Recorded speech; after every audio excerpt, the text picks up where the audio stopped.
I just want to start back here just to bring attention to the bookstore. I've been doing books related to service learning since 1986. Don't think about that too much. So I brought books that I think will help you advance your service learning by getting kids engaged in reading things, reading stories, fiction, nonfiction, that will excite them and inspire them to want to do things in their world. So Kathy Akeem is helping here, so you don't even need to be able to pay today. You can take it, we'll bill you later. If anything interests you, please make sure you take a look before you leave. There's exceptional books here really for your use. I will be mentioning a few of them. One I brought that's a little different though is I'm mad as hell and I'm not going to eat it anymore. I love the title.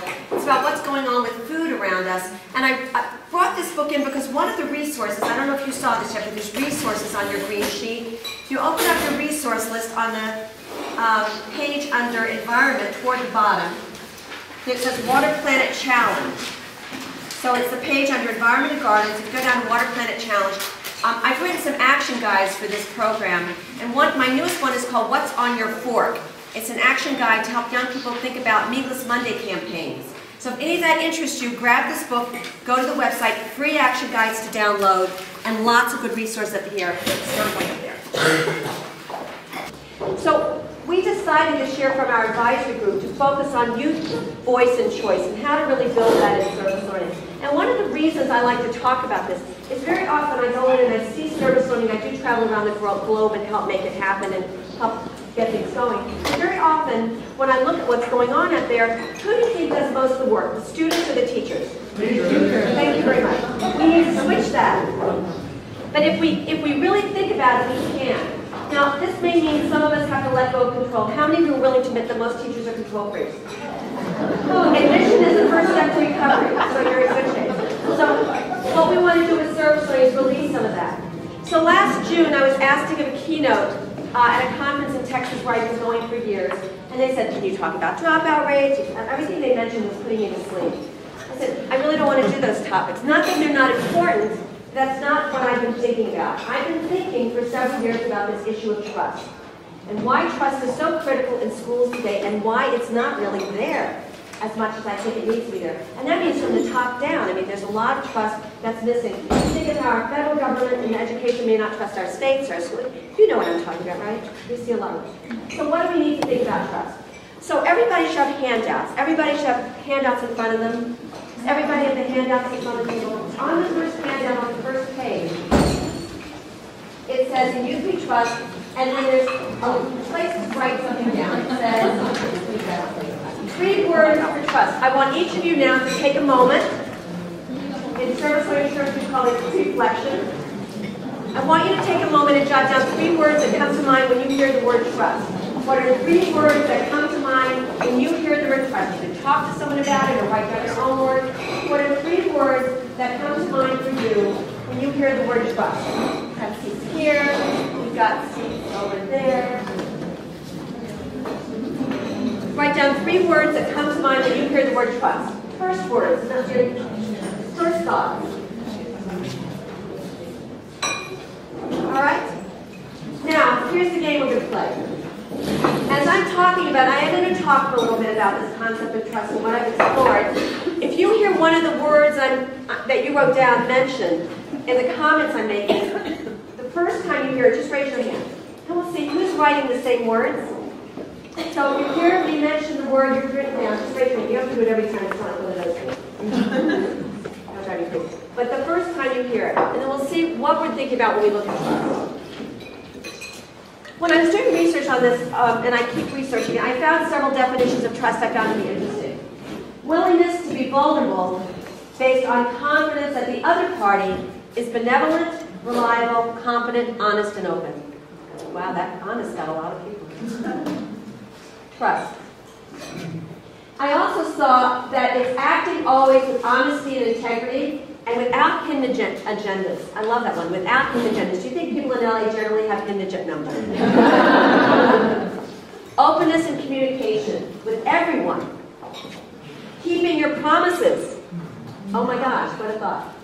Meeting your obligations to look out for other people's interests as well as your own. Interesting, isn't it? That's the nature of trust. One of the things that's dominating our schools, and this is everywhere in the world, independent schools, public schools, international schools, all over, I see that the dominant factor over, well, let me ask you something. What's more dominant in your schools today, intrinsic rewards or extrinsic rewards? How many think extrinsic?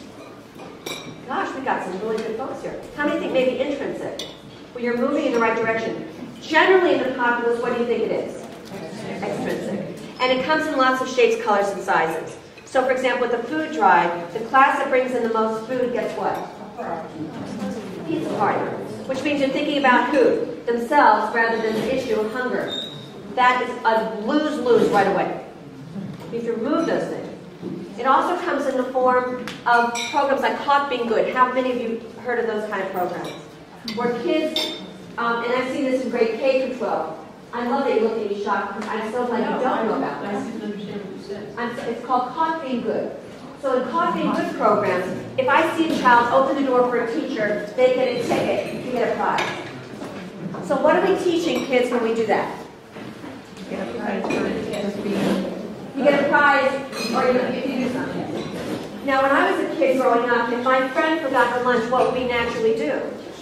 Share. But if you have a Caught Being Good program, what does a kid always do before they share the lunch? Make sure somebody's watching. This is all stood up.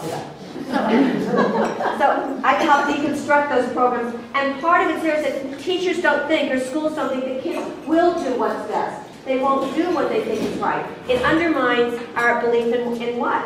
The kids, and trusting them. So I think we have to replace extrinsic with intrinsic. And as we do, we're building a community where trust is alive. Now, one of the books that's influenced me, and that's why I brought some of the books to share with you, is as I was looking into this, I picked up a copy of the book Drive by Daniel King. How many of you read things by Daniel King? He's such a great writer. He also has TED Talks on this topic, which I haven't watched, but people say are fabulous. This book is on the surprising truth about what motivates us. And it talks about business, it talks about schools, talks about lots of things. So I'm just going to share with you a little of what's in here.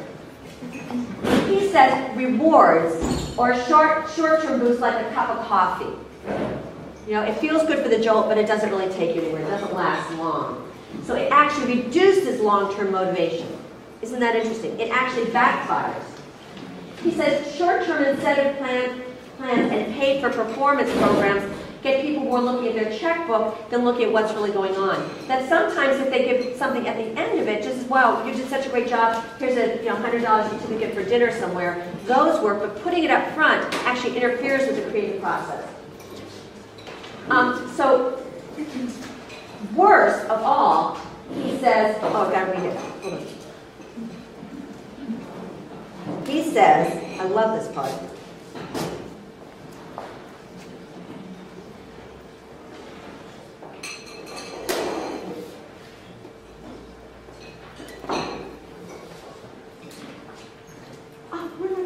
Oh, here. He says, talks about these short-term incentive plans. He says, worse, these practices have infiltrated our schools, where we ply our future workforce with iPods, cash, and pizza coupons to incentivize them to learn. Something has gone wrong. Oh, no. Very good.